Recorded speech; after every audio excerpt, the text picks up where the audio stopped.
Hey guys, welcome back to my channel. Today we're going to be doing my January doll haul and book and reading wrap up and TV show wrap up and all that good stuff. So I hope you guys are doing well. I only have one more week of being on crutches and I am so excited. It's been a journey, guys. This is week number 7 on crutches, so I'm really excited and happy for that. So anyway, let's get started with the haul. Let's see. So from American Girl, I only got one item. I got Julie's pinball outfit, this one on sale. And I'm really excited because I'm trying to focus more of my collection on Julie. So I think I only have 1 or 2 more pieces in her collection to collect. So that'll be nice to get all her stuff.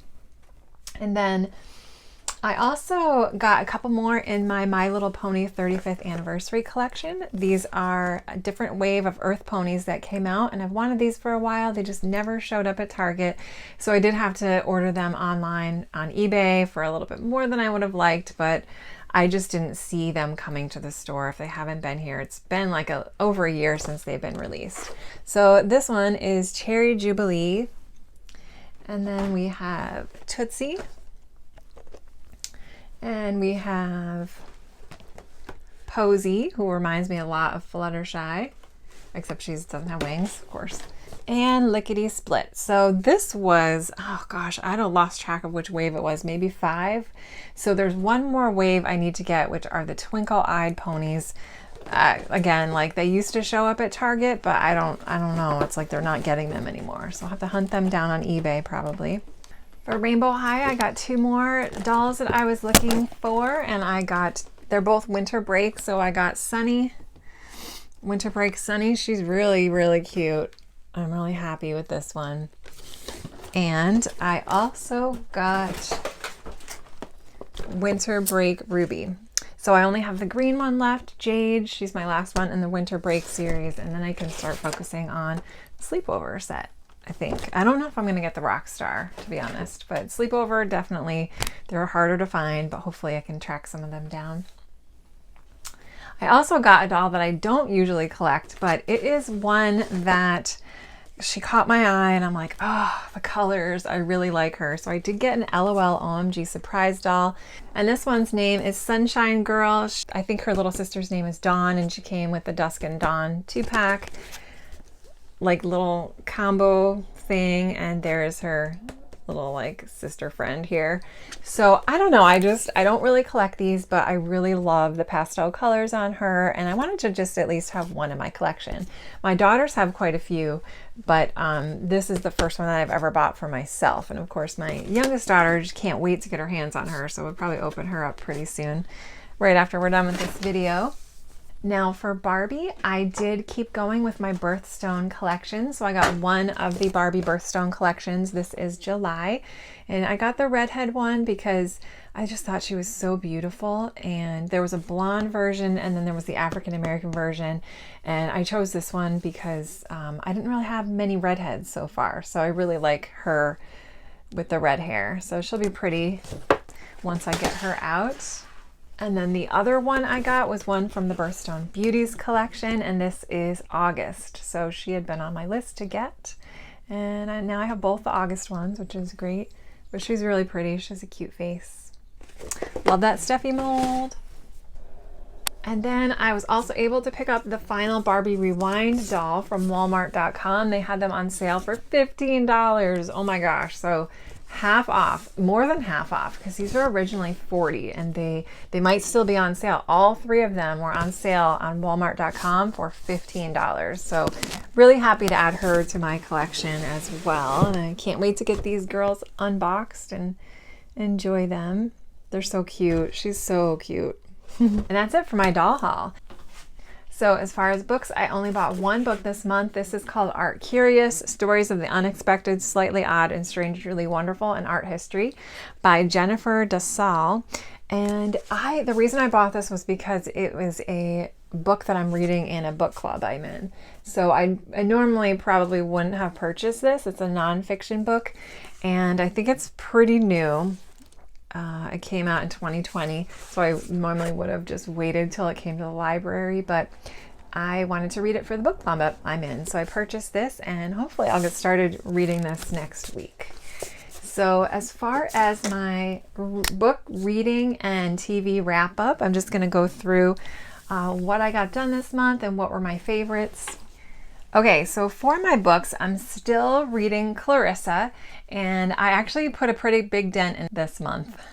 My goal was to try to read 100 pages each month to try to finish it by the end of the year, and there was a big turning point in the book, so I read more than 100, so I'm excited to be ahead of the game.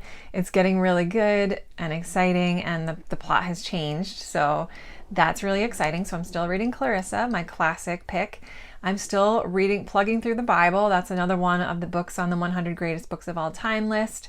I'm into sort of like the end of Exodus. So I'm almost done with 3 books, Genesis, Exodus, and then I read Job already. I read that in the middle of Genesis. I'm doing it along with a podcast, which is helping me understand it more. So that's ongoing. I'm also still reading a book called Gilead, which I got from the library, and that's pretty good as well. So I'm making my way through that one. And then the books that I was able to finish this month they were actually really good. I had a really good reading month. The first book I finished in January was called The Book of Hope, and it was by Jane Goodall and Douglas Abrams, and it's a nonfiction book. It was written really recently. It's a newer release, 2021. I got it out from the library, and it was really, really good. I think I gave it 4 stars on Goodreads. It's the same guy who wrote the Book of Joy, which he did with the Dalai Lama and Archbishop Desmond Tutu. Bless his soul, rest in peace. But it's basically an interview with Jane Goodall, who, if you don't know who she is a famous conservationist. She specializes in chimpanzees. She has amazing research back from the 60s and 70s of when she studied them and lived out in the woods with them, and she's a huge inspiration to me. I think she's like 87 years old now, and she's still amazing. She's still has so much life in her and hope, and I really enjoyed the book. I thought it was really well written. It was broken down into different segments. It just, it focused on some of the good stories in conservation and some of the good stories going on in the world. It didn't dwell too much on, all the horrible things wrong with the environment and all the awful things we're doing to the planet, but it did tell really wonderful stories that she has encountered and gone through in her life. And I love this woman. I love her so much. Jane Goodall, oh, you're my inspiration. But so if you like Jane Goodall, if you like the environment, if you like kind of an uplifting nonfiction book, I highly recommend that. So that was a great read for the month. I also read my children's classic book for this month was The Lion, the Witch, and the Wardrobe by C.S. Lewis. And I read this aloud with my 9-year-old as our bedtime read. She still likes it when I read to her, so I read to her every night. And we really enjoyed this. I think I may have read this when I was younger, but honestly, I can't remember. I probably did. I'm sure I did. I don't know if I went any farther in the series, but we both really enjoyed it. It has such a beautiful, descriptive writing. It really puts you in Narnia. And since I've seen the movie, I kind of had that imagery in my mind. But it was just really fun to go through this book with her. And she was really engaged in the story. She really liked it. I think the character of Lucy is about her age. So that was really cool for her. And we really enjoyed reading it together. And I just wanted to include this in this reading month because I gave it 5 stars. It was a great story. Brought me back to my childhood, and it was just really fun. You can tell it was written back in the early 50s. There's some areas in the book where it's a little sexist, like when Aslan tells the girls that they're not allowed to fight, things like that. But we brushed past those, and I explained to her that the book's a bit outdated, but we really enjoyed the story, and it was a great read.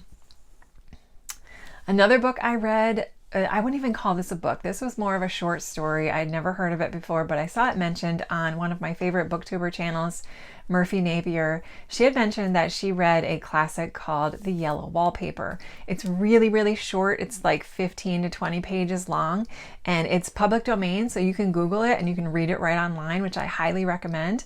I gave it 5 stars, and it was written back in 1890. So it was written in the 1800s. So it tells this really fast story of this woman who it's presumed that she's just had a baby and her husband is a physician. And they go and stay in this country house in the middle of summer while their own house at home is being renovated. So she's just had a baby, and we're kind of going into the story where they arrive right at the estate. I'm not going to say too much, but it's clear that she's struggling with a mental illness. She's struggling presumably with postpartum depression, and I would go as far to say postpartum psychosis. And she's placed in this room. There's bars on the windows. I don't think she's held there like against her free will, but she spends almost all of her time in there. And the room is covered with yellow wallpaper and a very intricate design, and she starts to fixate on it and she starts to obsess over it, and you just see how her mind starts to unravel. She keeps a secret journal. She's not supposed to write, she's not supposed to interact with anybody, and this is her husband physician's way of helping treat this postpartum depression, which is horrific. So it is just a haunting story, just watching her mind unravel, and it goes so quickly. I actually listened to it on audio with my Hoopla app through my library, and the woman that did the audio did an incredible job. I'll put it down below who the audio speaker was. It was almost like you were listening to like one of those old radio shows, but it was such a fascinating story. It was really good. I mean, I thought about it a lot afterwards. I actually went online and I read it, after I listened to it in audio. So that was called The Yellow Wallpaper by Charlotte Stetson, and it was really, really good. I really recommend that. Another book I actually listened to on audio this month was called The Law of Attraction by Michael Lozier. And Michael Lozier is a guy that I have followed on YouTube. I don't really follow him as much now, but a few years ago when I was getting into learning about the Law of Attraction, I loved his YouTube channel and I watched it all the time. But he came out with a book that just, if you've ever been interested in the Law of Attraction, this is one of the best books I've ever read that so clearly explains it and clearly tells you how to go with the law of attraction and how to focus into positive thinking and focus on what you want and what you hope for. And it gives you lots of tools and tips, and I found it really, really helpful. I really enjoyed listening to it on audio, and I am going to pick up a physical copy as well. I liked it that much, so I give that one 5 stars as well. And then another children's classics book I read this month was Little House in the Big Woods. So I had read these when I was really little, and I really, really loved them. So I wanted to just do a reread of them. They're so cozy. I read them at night right before I went to sleep, and it was just they're such good stories. And this book in particular talks about this young girl. She's about 5 years old, and it takes place, I think, in the late 1800s. Her and her family live in this log cabin in the middle of the woods in the backcountry of maybe Wisconsin, I think. And it goes through 1 year. So it goes through each season, and it talks about all their routines and little stories. And it's just such a simple life back then. And the writing is so beautiful and descriptive. Again, it puts you right back in that time and from the perspective of this little girl. And it's just a great read. I really enjoyed it. 5 stars. I'll pick up the next one at some point as well when I feel inspired. But overall, I had a really good, cozy reading month. It balanced out. I did nonfiction as well as children's classics, and then literary fiction, which is the Gilead, along with classics like Clarissa, along with spiritual. I'm always trying to grow my spiritual growth with the Law of Attraction and the Bible. The Bible's been an interesting read, I will say that. The New Testament. But anyway, that was my reading wrap up for the month, and I hope you enjoyed that. Now, going forward, I did watch a few really great things this month that I wanted to tell you guys about real quickly. So I watched about 6 different movies this month, and some of them are really, really good. Some of them were pretty good, but I enjoyed all of them. So my older daughter, who's 12, has really gotten into this Spiderman franchise now that a lot of her friends have gone and seen the 3rd Spiderman movie that came out. I think it's Spider-Man Away From Home or No Way Home, maybe that's what it is. So we ended up watching Spider-Man Homecoming and Spider-Man Far From Home, and they were both really, really good. I love Tom Holland. He's the perfect Peter Parker. He's so good in that. You would never know he has a British accent. Normally he does the role in the American accent and the American, that personality so well. And all the characters are great. I mean, Marvel, I just love it. The Marvel cannot do me wrong ever. The the story, the action, the extra characters that they have are just awesome. His best friend Ned, I mean, classic, comedic classic. So we really enjoyed both of those movies and hoping to go see the third one. Probably won't get to the movie theater for that, but just waiting for it to come on Disney Plus. So those were really fun. And then I watched 2 different Hallmark movies this month. I still have them on my DVR. They're so out of season, but I don't even care. So I watched one called October Kiss, and that one stars Ashley Williams. And I really love her. I have loved her as an actress for a long time, back since she's been on Good Morning Miami, like back in the early 2000s, I guess it was. But that one was really cute. It focused on the Halloween season, and she becomes a nanny for this, typical story. She becomes a nanny for this dad whose wife has passed away, and he's overrun with work, and he spends no time with the kids. And, she works her little charming magic, and she brings them all together, and they fall in love, Easy, fun, cozy, really cute. And then the second one I watched was called Winter in Vail. And that one has Lacey Schobert, and she's like a Hallmark queen, she's in everything.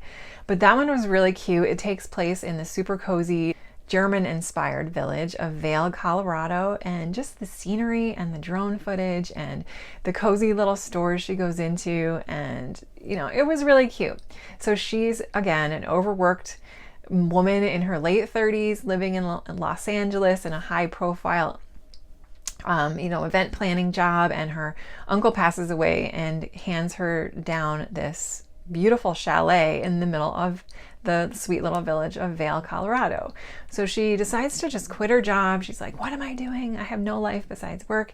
And she goes and goes to the chalet. She finds out it was in the middle of renovations, and the movie is just her like renovating the house with this guy who, becomes her love interest, and the guy's dad owns this really cute little restaurant that is failing, and she just helps them bring everything back, and they fall in love, and it's just so cute. It's so cute. I loved it. So that was my 2 notable Hallmark movies. I feel like I probably watched more, but I can't remember if I did or not. I didn't write it down. So for TV, I have 2 shows that I really, really liked. I'm still plugging through Dawson's Creek, and it's so cheesy. It's so cheesy and angsty. But anyway, plugging through Dawson's Creek. And then I also am starting to watch The Book of Boba Fett on Disney Plus, which is part of the Star Wars franchise. And it takes place right after Return of the Jedi, and it picks right off where Boba Fett's fate left us in that pit with the tentacles and the 1,000-year digestion. So it's really good. I've only seen 2 episodes so far, and I really like both. I like how they have put a focus on the tribal people of Tatooine, and they've given them a culture, and I think the world building in those 2 episodes so far has been incredible, and I really enjoyed that. So I'm going to continue watching that. And then a series that I had started last year but finished in January was a cartoon series, which I love. I think it might be my favorite cartoon ever as an adult. And this was the She-Ra Princess of Power cartoon on Netflix. And this was amazing. It was so good. First of all, just the animation itself was beautiful. It was in a very kawaii style. The voice acting was incredible, especially Adora and Catra and Scorpia. I mean, the voice acting was incredible. They did such a great job. The characters, I mean, it's a reimagined version of She-Ra, but it takes the original villains. It adds a supervillain on top, and the original villains they portray with having so much more heart, than they originally did in the 80s cartoon. And the redemption arcs in this cartoon were incredible as well. So She-Ra, or Adora's personal journey, was really satisfying. The friendships, the focus on love in all its different forms. This was the first LGBTQ plus positive cartoon I have ever seen. There was a non-binary character, there was lesbian characters, there was 2 gay dads, there was 2 moms. And the amount of representation in this cartoon blew me away. It was absolutely amazing. They did a really great job. Oh, I just loved it. I loved it. I watched it with my 9-year-old. She joined me towards the end of it, and now we were both obsessed with it, and she's doing a rewatch too. So we just loved it. I highly recommend that cartoon. If you're an adult and if you grew up with She-Ra and you liked it, you will love this. I forgot to mention in my 2021 video where I talked about my favorite Netflix shows of the year, I completely forgot about Schitt's Creek. So that was probably one of my favorite shows of 2021. I just wanted to throw it in this video because I couldn't believe I forgot it. So if you have not watched Schitt's Creek on Netflix, it is hysterical. Oh my gosh, Catherine O'Hara and Daniel Levy. Oh God, it is so funny, like laughing out loud funny. So just wanted to point that out. I also forgot to mention one other movie I watched this month, which was 5 stars, absolutely amazing. And this was Disney's Encanto. So this movie was incredible. The music, the characters, the animation, the story, oh, it was so good. It was so good. It focuses on this Colombian family that they were given somehow these magical powers. So they stem from the grandmother's bloodline. There's 3 children from the grandmother and then a bunch of grandkids. And each child and grandkid has a specific power that they got from this house. The house is magical. Things move. The youngest, not the youngest grandchild, but one of the youngest daughter in this family of 3 girls though, she turns 5 and she's supposed to get her magic power and nothing happens. So the story is told from her perspective and it's amazing. You need to go watch Encanto. The music was written by Lin-Manuel and he was the one that directed Hamilton. So the music is incredible. I loved it. I am gushing today. I had a great month.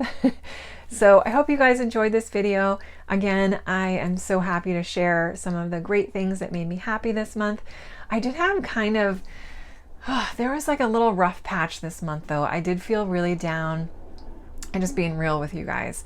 I don't know, maybe it's just from being in winter and being indoors and being on crutches. I did have like a week or two where I felt so sad. Maybe I was watching too many Hallmark movies and it was making me just sad. I don't know, but I did, but I'm glad I'm feeling much better. I hope you guys are all doing well. I know that winter can be a tough time for a lot of people, myself included.